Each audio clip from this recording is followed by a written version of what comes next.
bien, j'ai eu des difficultés avec ma vidéo, que le Seigneur vous bénisse. Et eh bien, j'ai repris la vidéo, j'espère que je vais bien la reprendre dans le bon sens. Alors, j'avais terminé, enfin la vidéo s'avait coupé dans Apocalypse 3, versets 17-18, qui nous dit que nous devions nous revêtir d'un vêtement blanc afin que nous ne soyons pas nus. Et la parole de Dieu nous dit encore que, eh bien, en tout temps, on doit garder nos vêtements propres. Propres, blancs, c'est-à-dire. Et le vêtement aussi, il est le symbole, eh bien, de l'huile, il est le symbole de l'Esprit Saint. Ecclésiaste 9, verset 8. Ecclésiaste 9, verset 8, Apocalypse 7, verset 9. Alors, le premier fruit, l'orge, parce que c'était les premiers fruits, eh bien, le premier fruit représente, c'est-à-dire l'orge, représente les pharisiens et toutes les sectes. Et nous savons que l'orge, à la différence du blé, l'orge, eh bien, sur la tige, il y a des filets qu'on appelle des poils. Et ça représente bien l'homme animal, l'homme qui a des poils. L'homme qui a des poils que j'ai cité, eh bien, dans Ruth et son manteau, dans mes vidéos précédentes. Donc on voit que l'orge a des filaments qu'on appelle des poils. Et ça représente bien le fruit, eh bien, des païens. Ça représente bien, eh bien, l'ancienne alliance où Élie était vêtu d'un manteau de poils, où nous voyons que, pardon parce qu'il y a un peu de bruit à côté, donc je lève un peu la voix, nous voyons aussi que Jean-Baptiste était vêtu d'un manteau de poils, c'était le dernier prophète de la loi, et nous voyons aussi que Ésaü, eh bien, qui a vendu son droit d'aînesse, eh bien, était vêtu, revêtu, on va dire, eh bien, de poils.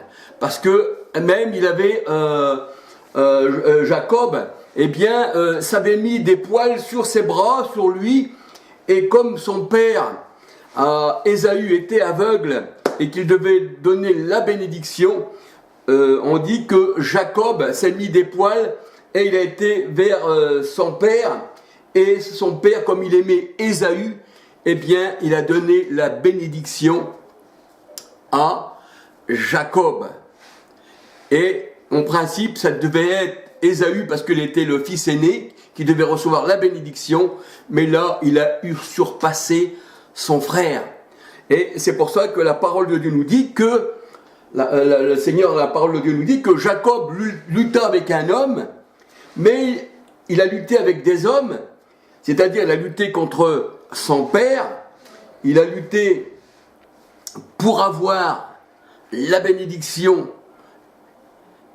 à la place d'Ésaü, et la parole de Dieu elle dit qu'en faisant ceci, eh bien comme le droit d'aînesse était pour Ésaü, eh bien la parole de Dieu elle dit que Jacob lutta avec un homme qui s'avérait être Dieu, et il lui a demandé, eh bien, à cet homme qui était Dieu, eh bien, de le bénir. Et la parole de Dieu, elle dit que Jacob, il a lutté avec des hommes, il a lutté avec Dieu, et il a été le plus fort. C'est pour ça que Jacob a été appelé Israël, parce qu'il a lutté avec son père, qui ne devait pas lui donner la bénédiction, qui était pour Ésaü, celui qui était poilu. Mais là, nous voyons que la bénédiction, eh bien, elle a été tournée vers Jacob. Et lui qui, Jacob, n'avait pas de poils. C'est ce que nous allons voir dans la parole de Dieu. Alléluia. Alors, excusez-moi si je parlais un peu fort, parce que c'est vrai qu'à côté, les enfants font beaucoup de bruit. Alors, on voit que les premiers fruits, là, l'orge, eh bien, a des poils, a des filaments. Et ça représente les pharisiens. Et même sur YouTube, vous pouvez regarder, eh bien, l'orge, vous verrez qu'elle a des poils.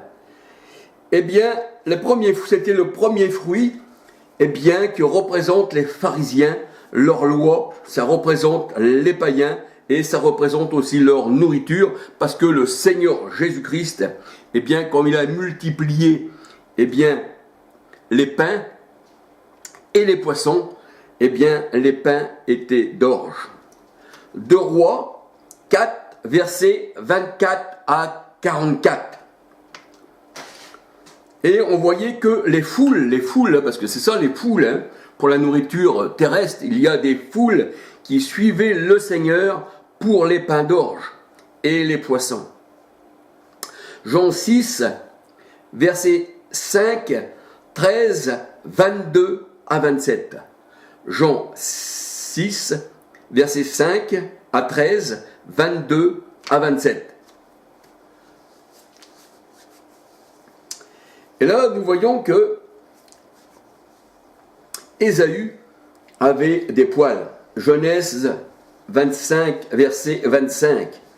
Et la parole de Dieu, elle dit que le Seigneur, bien avant que Ésaü et Jacob soient nés, eh bien, il a choisi Jacob. Et il a rejeté Ésaü le poilu.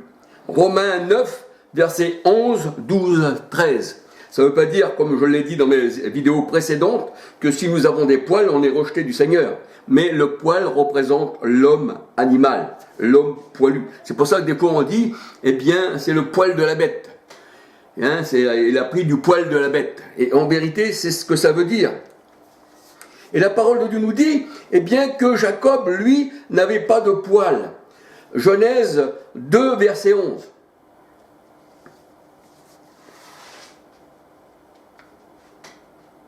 Et le manteau représente, eh bien, la sainteté de Dieu, représente le Seigneur lui-même.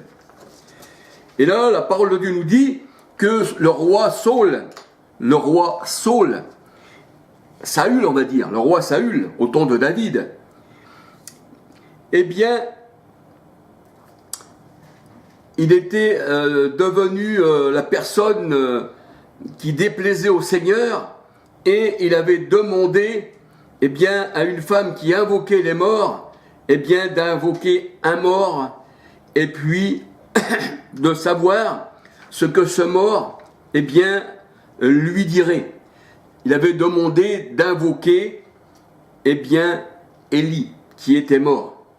Mais dans la parole de Dieu, comme la parole de Dieu a beaucoup de sens spirituel, eh bien là, la parole de Dieu nous dit, il y avait un vieillard qui montait de la terre. Et le vieillard, ça représente la loi, ça représente l'homme avec le manteau de poil. Ça représentait Jean-Baptiste, dernier prophète de la loi, qui avait un manteau de poil et une ceinture de cuir, qui représente aussi la ceinture de cuir, eh bien l'animal. Eh bien, ce Élie qui remonte de la terre, il était un vieillard, ça veut dire qu'il faisait partie de la loi, il était dépassé. Et il était enveloppé d'un manteau. Mais d'un manteau comment? D'un manteau de poil. Et il montait de la terre. Et la parole de Dieu nous dit, Apocalypse 13, 1, eh bien, la bête qui sort de la terre. Et la bête, c'est sûr, c'est la personne, eh bien, qui est sous la loi et qui, avec son manteau de poil, représente la loi. Et bien là, il montait de la terre. Et nous savons que la terre, dans la parole de Dieu, le Seigneur, il dit que la bonne terre, eh bien, si on y sème la graine, elle portera du fruit, tandis que la mauvaise terre, elle ne peut porter de fruit. C'est pour ça que le Seigneur, il nous compare à la terre. Alléluia. Et puis, l'homme mauvais, il dit qu'il est terrestre, il ne pense qu'aux choses de la terre. Et c'est ça la bête qui sort de la terre. Parce que sa pensée est terrestre. Et le Seigneur, il dit, celui qui est né de l'esprit retourne à Dieu, mais celui qui est né de la terre, eh bien, retourne à la terre. Alors là, nous voyons que Élie, eh bien, ce vieillard enveloppé d'un manteau de poil, et il montait de la terre, représente la loi, l'abîme, et l'abîme, c'est les grandes eaux. Hein, qu'on regarde dans Genèse 1, verset 1-2, on voit que l'Esprit de Dieu se mouvait au-dessus de l'abîme, ça veut dire se mouvait au-dessus du monde, parce que l'eau, Apocalypse 17, 1, 15, représente les nations, les foules, et tout ce qui s'ensuit, tous ceux qui ne sont pas du Seigneur. Et là, nous voyons que, eh bien, le roi Saül, eh bien, il faisait le culte des morts en invoquant un mort, en invoquant la loi. Parce que le Seigneur, il disait à ceux qui étaient sous la loi et ceux qui étaient païens, eh bien, il leur disait, même à un de ses disciples, il disait, parce qu'il y a un des disciples du Seigneur qui disait, je te suivrai partout, Seigneur, où tu vas, mais laisse d'abord, eh bien, me laisser enterrer mon Père. Et le Seigneur, en sa parole, il dit, eh bien, laisse les morts enterrer leurs morts, et toi, viens, suis-moi. Et là, le culte des morts, c'est quand on interroge quelqu'un, sur la parole, mais qui ne connaît pas la parole, mais qui serait encore dans le monde ou sous la loi. Ça représente l'ancienne loi qui nous emmenait à la mort. Parce que dans 2 Corinthiens 3, 7, 9, la parole de Dieu nous dit que la loi c'était le ministère de la mort, le ministère de la condamnation. Et dans Galates 3:13, 3:10 à 13, le Seigneur, nous, Jésus-Christ, notre Sauveur, eh bien, il nous a enlevé de la malédiction de la loi. Et là, nous voyons que, eh bien, ce vieillard, enveloppé d'un manteau et qui monte de la terre, représente la loi, l'abîme. Et là, nous voyons que, eh bien, le roi Saül, eh bien, il consultait les morts et ceux qui invoquent les morts. C'était défendu par le Seigneur. 1 Samuel 28, versets 8 à 14. Deutéronome 18, versets 11-12.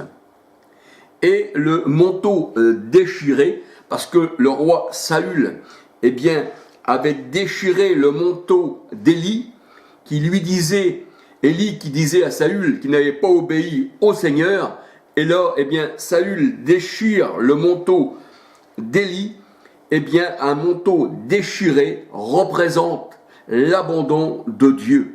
Mais l'abandon de Dieu pour qui? Eh bien, pour Saül qui avait déchiré, eh bien, le manteau de Élie. Et là, eh bien, le Seigneur, il se retirait d'Israël, il se retirait aussi de Saül. 1 Samuel 15, versets 27-28. 1 Samuel 28, versets 17-19. 1 Roi 11, versets 29-30. Et s'envelopper le visage d'un manteau est signe de crainte de Dieu.